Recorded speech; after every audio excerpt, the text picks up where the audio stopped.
नमस्कार और बहुत बहुत स्वागत है आपका। आप देख रहे हैं कंज्यूमर अड्डा और यहाँ पर हम बात करने जा रहे हैं जीएसटी 2.0 की। जीएसटी यानी गुड एंड सस्ता टैक्स, क्योंकि अब जीएसटी की देश में सिर्फ दो ही दरें रह गई हैं, एक 18% और दूसरी 5%। हाँ, 40% की भी एक दर है, लेकिन उसमें लग्जरी आइटम्स को ही जाना है, यानी रोज़मर्रा की चीज़ें, आम ज़रूरत की चीज़ें और बहुत से ऐसे आइटम्स जो कि आपके घर के लिए ज़रूरी हैं, वो सब अब पहले के मुकाबले सस्ती दरों पर लाए गए हैं। कुछ चीज़ें उनमें भी महंगी हुई हैं, लेकिन अगर आप कहें कोल्ड ड्रिंक्स स्वास्थ्य के लिए अच्छा माने या बुरा माने, वहाँ पर दरों में थोड़ा महंगे वाली साइड पे भी चीज़ें चली गई। लेकिन आज इस खास पेशकश में आपको यही बताएंगे कि इस वक्त जो जीएसटी में बड़े बदलाव हुए हैं वो आपके जीवन को कैसे बेहतर, कैसे आसान और आपके खर्चों को कैसे कम करने जा रहा है। एक और बड़ी बात आपको बता दूं कि अब से कुछ ही देर बाद एक और बड़ा इंटरव्यू आप सीएनबीसी आवाज पर देख सकते हैं, और वो है देश के वाणिज्य मंत्री पीयूष गोयल के साथ, जहां पर वो मेगा जीएसटी रिफॉर्म्स के बारे में बात करेंगे सीएनबी नेटवर्क 18 के group editor in chief Rahul Joshi के साथ, और साथ में टैरिफ पे भी बात हो सकती है। तो ये बड़ा मेगा इंटरव्यू कुछ ही देर में आपके लिए हाजिर होगा, लेकिन उससे पहले जीएसटी पर हम आपसे बातें कर रहे हैं, और ये बातचीत करने के लिए आज हमारे साथ दो खास मेहमान हैं। कार्यक्रम में शामिल हो रहे हैं टैक्स एक्सपर्ट वैद जैन साहब और ईवाई इंडिया में टैक्स पार्टनर विपिन साहब। आप दोनों का ही बहुत बहुत स्वागत है। तो चलिए शुरुआत करते हैं। सबसे पहला प्रश्न तो विपिन साहब ये कि अब देखिए, दो ही मोटी दरें तो दो ही रह गई हैं, एक 5% की और दूसरी 18% की। अगर मैं आपसे एक ओवरऑल बड़ा प्रश्न पूछूं कि ज्यादातर चीजें, कुछ एक चीजों को अभी हम छोड़ देते हैं, महंगे सस्ते में प्रतिशत के हिसाब से कितनी प्रतिशत चीजें सस्ती हो गई हैं? देखिए, सस्ता बहुत कुछ हुआ है। एक तो नंबर ऑफ चीज़ों के हिसाब से है, एक रेवेन्यू के हिसाब से है। मैं एक आपको आंकड़ा देता हूं जो कि आज से पहले चलता था, कि आज की डेट में जो ईयरली रेवेन्यू था उसमें 5 से 6% जो टैक्स था हमारा 12% के स्लैब से आता था। करीब 15 से 18% का जो रेवेन्यू था वो 28% के स्लैब से आता था, और ऑलमोस्ट 70% का जो रेवेन्यू था वो 18% के स्लैब से आता था। तो अब जो है वो जो 12% वाला स्लैब है 5% चला गया, जो कि ऑलरेडी 6 से 8% देता था। प्लस आपका क्या कहते हैं, जो 28% वाला स्लैब है, क्योंकि अब वो ख़त्म हो गया है, उसमें से जो 50% जो है वो आपका 18% पे आ गया है। तो आप ये मान के चलिए कि जो कम से कम 10 से 15% जो सामान है जो जीएसटी में आज लगता है, वो किसी ना किसी तरीके से उस पर कमी आई गई है। ये एक बड़ा आंकड़ा आप पकड़ के चल सकते हैं। मोटे तौर पर अब क्योंकि 22 सितंबर से सब कुछ लागू होना है, तो उसके बाद जो आपका एक राशन का बिल बनता था, रोजमर्रा के खर्चे होते थे, कई बार आप घर के लिए बड़े सामान खरीदते हैं, TV, fridge, washing machine, dish washer, ये तमाम चीज़ें वो सब सस्ते की कैटेगरी में आई हैं, यानी पहले के मुकाबले अब लोअर जीएसटी स्लैब्स में आ गई। वैसे जैन साहब भी हमारे साथ जुड़ गए। जैन साहब, बहुत बहुत स्वागत है आपका। एक सवाल जो हमसे ज़्यादातर लोग इस समय पूछ रहे हैं वो ये कि ये 22 सितंबर की डेट तो आ गई, लेकिन क्या 22 सितंबर से ही हमको सब कुछ सस्ता मिलने लगेगा? मतलब दुकानों में तो सामान भरा हुआ रहता है, फैक्ट्री में भी प्रोडक्शन चल रहा होता है, तो 22 सितंबर से जो नया चीज बनेगी उस पर ये नया रेट लागू होगा, या 22 सितंबर से मैं जो भी दुकान में पहुंच जाऊंगा वहां जो चीज भी होगी, भले ही उस पर रेट पहले का हो, जीएसटी उस पर कुछ भी लगी हो, मुझे वो नए रेट के साथ मिलेगा? ये विपिन जी, ये बहुत क्लियरिटी है कि 22 तारीख को अगर 12:01 पे सुबह आप कोई सामान खरीदते हैं तो आपको नया रेट ही लगेगा, और उसमें ना तो दुकानदार को कोई नुकसान है और ना ही खरीदने वाले कंज्यूमर को और उपभोक्ता को कोई नुकसान है। इसको मैं सिंपल अगर समझाऊं, अगर कैलकुलेशन देके, अब एक गाड़ी का डीलर है, उस गाड़ी के डीलर ने मारुति से गाड़ी खरीदी हुई है और उसने जो परचेज की हुई है उस पर इनपुट क्रेडिट टैक्स दिया हुआ है जो खरीदा हुआ है। अब सपोज करिए कि उसने जो गाड़ी थी वो पहले खरीदी थी 28% के हिसाब से, अब उसके ऊपर उसका रेट आ गया 18% के हिसाब से। तो आज वो 28% का इनपुट उसके खाते में जमा है, जब वो कस्टमर को बेचेगा वो 18% कस्टमर से कलेक्ट करेगा और उसके अगेंस्ट वो अपना क्रेडिट ले लेगा, बाकी बना क्रेडिट उसको कैरिड फॉरवर्ड हो जाएगा। इसी तरह से कोई और जो दुकानदार है, चॉकलेट बेचने वाला, ये बेचने वाला, जो उसकी परचेज 21 सितंबर की रात तक हो गई, उस पे जो जीएसटी लगकर आया है, वो इनपुट क्रेडिट उसके अकाउंट में पूरा आया हुआ है, और जो 22 तारीख को बेचेगा उसको उतना ही कम क्रेडिट लेना है। अब जो थोड़ा सा जो चैलेंज आता है वो आएगा उन लोगों को जो कि प्रिजम्पटिव, जिसे कहते हैं कंपोजिशन स्कीम में है, या वो जो दुकानदार जिनकी की जीएसटी की रजिस्ट्रेशन नहीं है और उन्होंने पूरा जीएसटी दे के टैक्स माल खरीदा हुआ है, उनके लिए क्योंकि इनपुट टैक्स क्रेडिट का एडवांटेज नहीं मिलता है उनको, तो लेकिन माल जो अगले दिन बेचेंगे, क्योंकि ना वो जीएसटी सेपरेटली चार्ज करते, वर्किंग नहीं करते, तो उनके प्राइस एडजस्टमेंट में थोड़ा बहुत चैलेंज आ सकता है। मेरा ऐसा मानना है, मार्केट कंपटीशन पे चलती है। अब एक दुकानदार जिसके पास जीएसटी रजिस्ट्रेशन है, वो 100 रुपए का माल 5% जीएसटी लगा के 105 में बेचता है, तो स्वाभाविक है कि दूसरा आदमी उसे 112 रुपए में नहीं बेच पाए।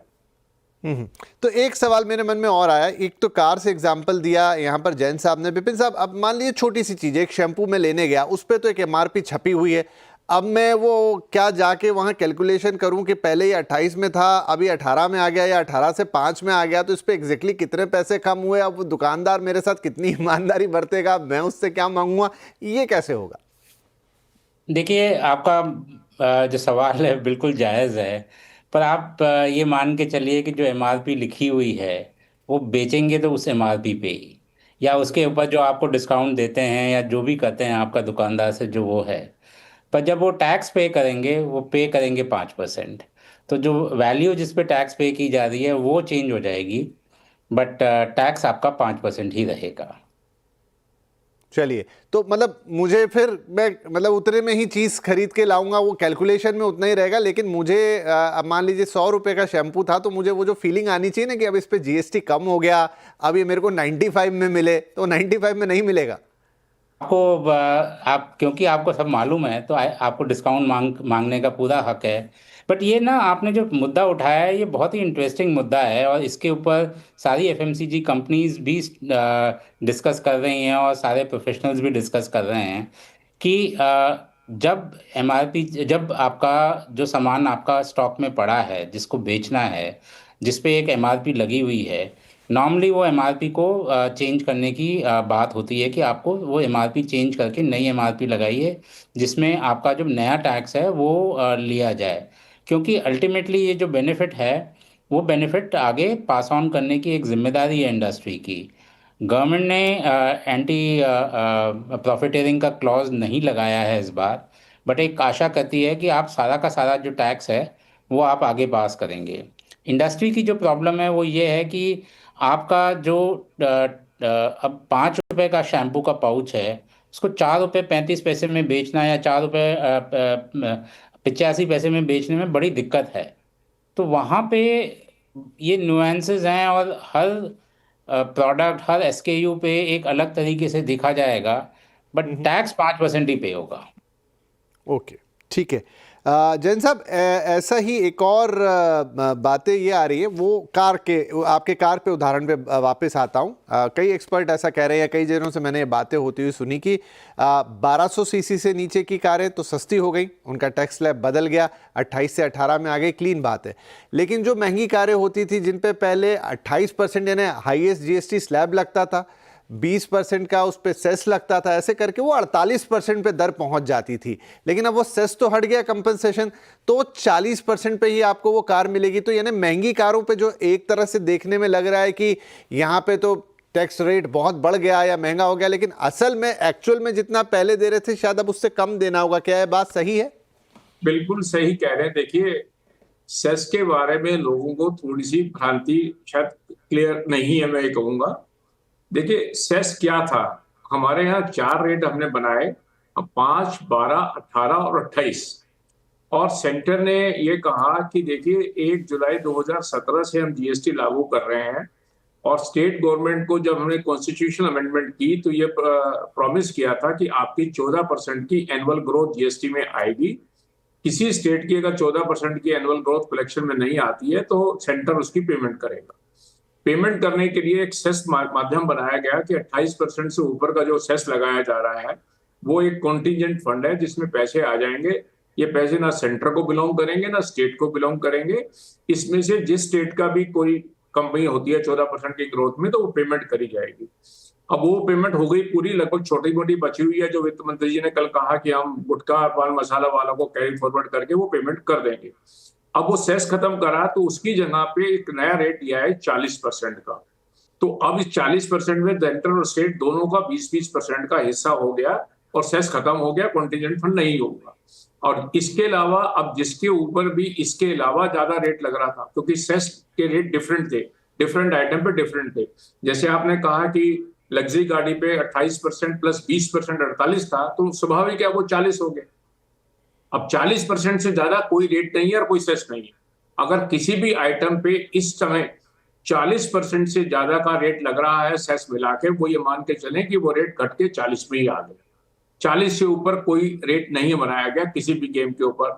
कोई गैम्बलिंग है, बैटिंग है, गुटखा है, सबके ऊपर 40% का ही रेट रखा गया। चलिए, तो ये अच्छी बात हुई कि 1200 सीसी से कम की गाड़ियां तो सस्ती हो ही गई, लेकिन जो ये एक जनरली सोचने में आ रहा था कि जो महंगी गाड़ियां हैं, लग्जरी गाड़ियां, उनको सीधे 40% पर वो सेस वाला पार्ट अगर हटा दिया जाए तो फिर अब वो भी एग्जैक्टली 40% पे आएगी, यानी करीब 8% की यहाँ पर जो बचत है वो दिखाई देगी। यानी उसे भी एक अलग नज़रिए से देखें तो वहाँ पर भी राहत आई है। एक विपिन साहब, इंश्योरेंस पे क्लैरिटी आपसे चाहूँगा कि कल जो वित्त मंत्री जी ने बोला कि इंडिविजुअल का हेल्थ इंश्योरेंस और इंडिविजुअल का लाइफ इंश्योरेंस ये तो सस्ता है, लेकिन इंश्योरेंस तो कई प्रकार के होते हैं, उसमें फैमिली फ्लोटर वगैरह भी आते हैं, तो क्या सभी प्रकार के लाइफ इंश्योरेंस या हेल्थ इंश्योरेंस से अब जो है वो आपका टैक्स जीरो हो गया है, या सिर्फ जब आप डिस्क्राइब करेंगे कि इंडिविजुअल का लाइफ इंश्योरेंस तो अमूमन इंडिविजुअल का होता है लेकिन हेल्थ इंश्योरेंस कई तरह के होते हैं, वहाँ पर क्या क्लैरिटी है? देखिए, जो रिटेल में जो इंश्योरेंस बिक रहा है, जो वो शायद इंडिविजुअल का हो या फिर फैमिली का हो, वहाँ तक आपका जो है वो एग्जेम्पशन आपको उसमें मिलेगा। वो 18% से नील पे चला गया है। बट जो ग्रुप इंश्योरेंस है, जो कॉर्पोरेट नॉर्मली करती हैं अपने एम्प्लॉयज़ का, and B2B generally business to business आपका वो जो होता है, वहाँ पे आपका टैक्स लगेगा दोनों हेल्थ और लाइफ इंश्योरेंस पे। सो लाइफ में इंडिविजुअल है, आपका टर्म इंश्योरेंस है या आपका यूलिप है, कोई भी तरीके का है, वो सारे इंश्योरेंसेस वो आपके चले गए हैं। चाहे आप एक जने का लिया है या अपनी फैमिली का लिया है, एज लॉन्ग एज रिटेल में लिया है, वो आपको सब एग्जेम्पशन मिलेंगे। चलिए, तो ये बहुत बढ़िया क्लियरिटी है कि अगर आपने रिटेल में ने खुद से खरीदा है, टर्म इंश्योरेंस खरीदा है, चाहे हेल्थ इंश्योरेंस खरीदा है, चाहे खुद के लिए खरीदा है, चाहे पूरी फैमिली के लिए खरीदा है, वहां पर अब टैक्स पूरी तरह से खत्म। हाँ, आपको आपकी कंपनी से कोई मिला हुआ है या ग्रुप इंश्योरेंस किसी भी तरीके से आप उसके पार्ट हैं, तो वहां पर जीएसटी, अच्छा, वहां पर जीएसटी की दर में कोई बदलाव किया गया है विपिन साहब, पहले के मुकाबले कम या ऐसा कुछ, जहां ग्रुप इंश्योरेंस है? नहीं, वहाँ पे 18% ही रही है। अच्छा, वहां पे राहत नहीं है, लेकिन इंडिविजुअल को राहत मिल रही है, ये बात यहां पर क्लियर है। जैन साहब, इसके अलावा एक और प्रश्न आया जिसका जिक्र ऐसे तो नहीं हुआ कि जो बात कल वित्त मंत्री मैडम ने कही या बाद में भी, लेकिन मैं आपसे पूछना चाहूंगा, घूमने फिरने का बड़ा चलन है इन दिनों। होटल्स पे जब जीएसटी लागू हुआ था तब बड़ा हुआ था, 7,500 रुपए का कमरा, इससे ऊपर का कमरा, उससे नीचे का कमरा, वहां पर क्या क्लैरिटी है होटल्स को लेकर, रेस्टोरेंट को लेकर, खाने पीने को लेकर? यहां पर जीएसटी में कमी आई है या पहले जैसा ही है मामला? देखिए, रेस्टोरेंट और खाने पीने के ऊपर कोई चेंज नहीं हुआ है। रेस्टोरेंट के ऊपर जो मॉडल का स्कीम की है वो पहले ही है, इनपुट टैक्स क्रेडिट नहीं मिलेगा, और ऊपर जनरल मॉडल का वो सेपरेट है। खाने पीने की चीजें जो 12% में थी वो 5% में सब चले गई, चाहे नमकीन है, चाहे वो है, चॉकलेट है, ये सब 5% में चले गई। आपका सवाल है एक होटल के बारे में, जो कि आज की डेट में इस रिफॉर्म से पहले 7,500 रुपए तक के ऊपर 12% जो टैक्स लगता था, अब उसको घटा के 5% में ले आया गया है। अब ये कहा गया है, लेकिन अब इसके ऊपर इनपुट टैक्स का क्रेडिट नहीं मिलेगा। तो एक चीज दी है सरकार ने, और साथ के साथ जो दूसरा इसमें से एडवांटेज था वो उसमें उन्होंने विड्रॉ कर दिया। तो आज की डेट में अगर कोई होटल 7,500 या उससे कम पर रूम पर डे लेता है तो उसके ऊपर 5% का जीएसटी लगेगा, सिर्फ 5% का। लेकिन इसको इनपुट टैक्स क्रेडिट नहीं मिलेगा। मेरा ऐसा मानना है कि अगर ये होटल कोई रेंट के ऊपर कोई जीएसटी देता है, कोई और सर्विस भी देता है, तो वो कॉस्ट होटल के अकाउंट में अब आ जाएगी, लेकिन जीएसटी अब घट के 5% ही रह जाएगा। तो आपको होटल रूम मतलब आप बुकिंग कराते हैं 7,500 रुपए से कम वाले में, तो वहां पर अब आपको वो फर्क महसूस होगा। आपने जो पहला सवाल पूछा था ना किस डेट से लागू होगा, तो अगर आप कहीं घूमने जाते हैं 22 सितंबर के बाद छुट्टियां मनाने के लिए, 22 सितंबर के रूम में और वहां रूम बुक करते हैं, तो आपको रूम 7,000 रुपए का लेंगे तो उसके ऊपर 7,000 प्लस 5% 350 रुपए ही लगेगा आपको। चलिए, ये भी एक क्लैरिटी आ गई। तो जो भी घूमने फिरने वाले हैं वो अपनी बुकिंग डेट्स का ध्यान रखें। एक विपिन साहब जो है वो है कपड़ों की बात। उसमें भी कैटेगरी बहुत होती है, इतने से कम की शर्ट, उतने से ज़्यादा की शर्ट। टेक्सटाइल पे भी काफ़ी सारा उन्होंने अनाउंसमेंट किया, लेकिन हम अपने दर्शकों की सहूलियत से क्लीन उसे बताना चाहेंगे कि अब आप क्या कपड़े, किस तरह के कपड़े खरीदेंगे तो आपको अब कितना जीएसटी रिडक्शन का फ़ायदा मिलने वाला है। देखिए, क्या कहते हैं, जो कपड़ा है उसमें 3 या 4 कैटेगरीज हैं, मुझे सारी एकदम ऑफ हैंड याद नहीं होंगी, बट मेडअप्स हैं आपके, जो क्या कहते हैं, जो अपैरल है, जिसको मतलब शर्ट्स और ये हैं, वो सब के सब जो हैं वो 5% पे अब आ गए हैं। जो यार्न और जो फैब्रिक था वो भी 5% पे आ गया है। तो ब्रॉडली आपका जो है वो एंटायर सप्लाई चेन पे अब 5% है, और एक कोशिश की गई है कि जो इन्वर्टेड ड्यूटी स्ट्रक्चर्स हैं उनको मिनिमाइज किया जाए। तो ये ब्रॉड स्ट्रक्चर है। ओके, जैन साहब इसमें आप कुछ जोड़ना चाहेंगे? हाँ, इसमें देखिए मैं कुछ ये बताना चाह रहा हूँ, ये जो 5% का रेट है कब टेक्सटाइल पर आ गया है, टेलरिंग सर्विसेज पे ऑलरेडी 5% है, और अगर आज की डेट में कोई रेडीमेड गारमेंट्स खरीदते हैं जिसकी वैल्यू, सेल वैल्यू 2,500 रुपए से कम है, तो वो भी 5% में आ गए। तो पहले ये 1,000 रुपए से नीचे वाले पे का ऐसा रेट लगता था, जो 12%, उसको सबको घटा के 5% पे लेकर आ गए हैं। लेकिन अगर सेल वैल्यू 2,500 रुपए से ज्यादा है तो उसके ऊपर 18% का रेट लगेगा। तो कपड़ा लेंगे आप और टेलरिंग से बनाएंगे तो टोटल कॉस्ट 5%, कोई सेल वैल्यू की वो नहीं है, कंडीशन नहीं। लेकिन अगर आप रेडीमेड गारमेंट खरीदते हैं बाजार से, शोरूम पे जाते हैं, एक शर्ट खरीदते हैं 3,000 रुपए की, तो उसके ऊपर आपको 18% का जीएसटी देना पड़ेगा उसके ऊपर। ये है वो। जी, लेकिन 2,500 से जी, तो 2,500 से कम का आपने अगर कोई गारमेंट खरीदा तो अब 5%, यानी पहले के मुकाबले कम, या जैन साहब ने जैसा कहा कि आप सिलवा भी रहे हैं तो भी 5%, लेकिन उससे ऊपर जैसे ही कीमत जाएगी तो आपको 18% जीएसटी गारमेंट्स पे देने हैं। चलिए, वक्त हो गया एक छोटे से ब्रेक का, लेकिन कुछ चीज़ें महंगी भी हुई हैं। वो कौन सी चीज़ें हैं, और साथ में बहुत सारे लोगों के मन में एक शंका है कि ये सब हो तो गया, लेकिन क्या इसका फ़ायदा हमको मिलेगा? रेट्स तो नहीं बढ़ जाएंगे? वो फ़ायदा कोई और तो नहीं ले लेगा? दुकानदार तो नहीं रख लेगा? कंपनीज तो नहीं रख लेगी? उसका भी जवाब लेंगे अपने एक्सपर्ट से, लेकिन इस छोटे से ब्रेक के बाद।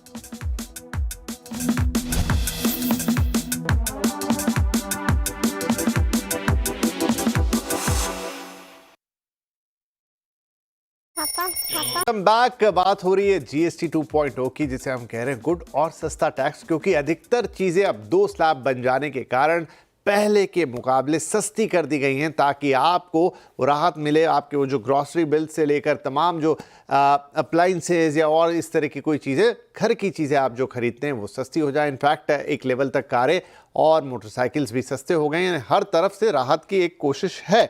राइट, अब क्या कुछ महंगा भी हुआ है उस पर भी थोड़ी बात कर लें। जैन साहब, मैं जितना देख रहा हूँ सॉफ्ट ड्रिंक्स वगैरह, मतलब जो सिन गुड्स आप पकड़ लें तो सीधे सीधे तंबाकू गुटखा वाली कैटेगरी तो एक डिफरेंट है। सॉफ्ट ड्रिंक्स वगैरह भी महंगे कर दिए गए हैं, शायद उन्हें स्वास्थ्य के लिए अच्छा नहीं मांगा है। तो इसके अलावा और कुछ है जो महंगे वाली लिस्ट में गया है?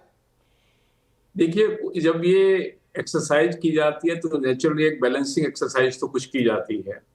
जैसे मैंने आइटम बताई आपको, रेडीमेड गारमेंट जो 12% लगता था, अब वो 18% में चला गया 2,500 से ऊपर वाले पीस में, तो वो दोनों में।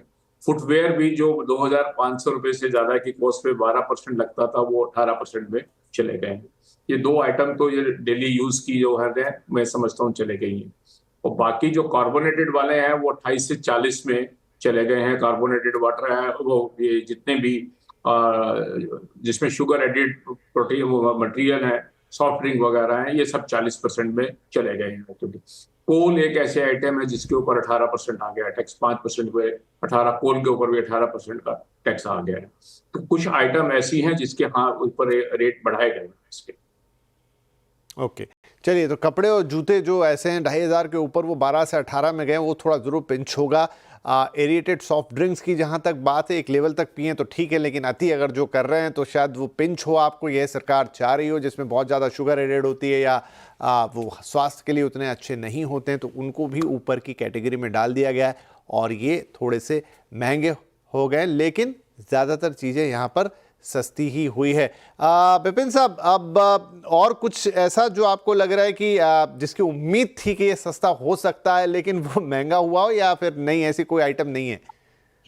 देखिए, मैं वो तो नहीं बोलूँगा कि ये सस्ता होना था और नहीं हुआ और महंगा हो गया, पर बहुत सारे आइटम्स अभी भी ऐसे हैं जो इसेंशियल और डेली यूज़ की कैटेगरी में आते हैं, जो मासेस यूज़ करते हैं। जैसे कि आप देखिए कि टूथपेस्ट, टूथ पाउडर, टूथब्रश, ये 18 से 5 पे चले गए। सिमिलरली बहुत सारे और प्रोडक्ट्स थे जो कि हम लोग रेगुलरली यूज़ करते हैं, वो 18 से 5 पे चले गए। बट बहुत सारे और प्रोडक्ट्स हैं, जैसे होम केयर के हैं, डिटर्जेंट पाउडर है, आपका ये क्या कहते हैं, जो डेली में जो इंसेक्टिसाइड, पेस्टिसाइड्स हैं, जो बहुत रेगुलरली हम लोग घरों में यूज़ करते हैं, बहुत कॉमनली यूज़ होती हैं, वो 18 पे रह गई हैं। तो वो एक इंडस्ट्री का को लगता है कि क्या ये भी 5 पे जाने चाहिए थे?